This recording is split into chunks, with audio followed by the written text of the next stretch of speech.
হাসপাতালে রোগী না পাঠিয়ে অসহায় বৃদ্ধ মানুষদের ব্লেড দিয়ে নিজেই অপারেশনের নামে কাটাছেঁড়া করতেন মিল্টন সমাদ্দার।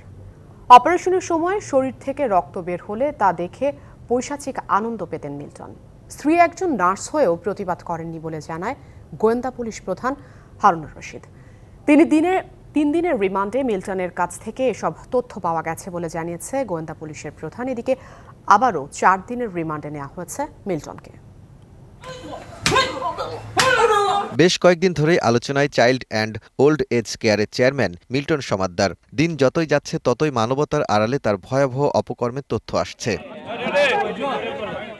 রবিবার গোয়েন্দা পুলিশ কার্যালয়ে জিজ্ঞাসাবাদের জন্য ডাকা হয় মিল্টন সমাদ্দারের স্ত্রী মিতু হাওলাদারকে। কয়েক ঘন্টা জিজ্ঞাসাবাদের পর গণমাধ্যমের মুখোমুখি হন তিনি। বলেন, আইন অনুযায়ী বিচার হবে মিল্টনের, দোষী কিনা তা প্রমাণ করবে আদালত। আমি আসলে এই তথ্যগুলো কিছুই জানি না, কারণ আইন ব্যবস্থা নেবে, আইন যেটা করবে সেটাই। এরপর রিমান্ডের বিষয়ে কথা বলেন গোয়েন্দা পুলিশ প্রধান।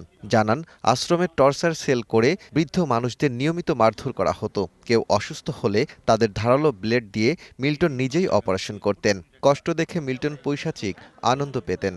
ব্লেড ছুরি দিয়ে কাটাছেঁড়া রোগীরা যে কষ্ট পেত, আর্তনাদ করত, এই মাদকাসক্ত মিল্টন পৈশাচিক আনন্দ উপভোগ করতেন। এবং সে একরকম সাইকোপ্যাথিক মানুষ, একটা মানুষ, সে কিভাবে মানবতার ফিরে হলেন আমাদের বোধগম্য নয়। এবং টর্চার সেলে যে সে মানুষগুলিকে যে পিঠাতেন। 1, 2, 3 ঢাকায় জমি জিতে নিন 100% ক্যাশব্যাক সহ 20 কোটি টাকার পুরস্কার।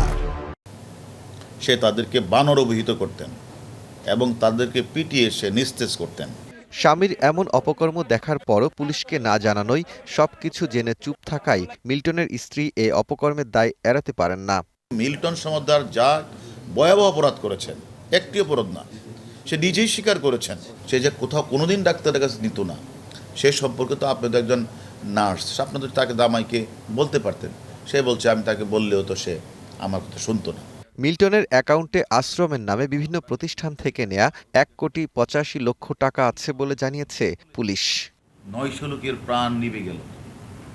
তাহলে এই লোকের প্রাণগুলি যদি নিভে যায়, এই লোকগুলি কিভাবে মারা গেল? Daud Khan, DBC news, Dhaka.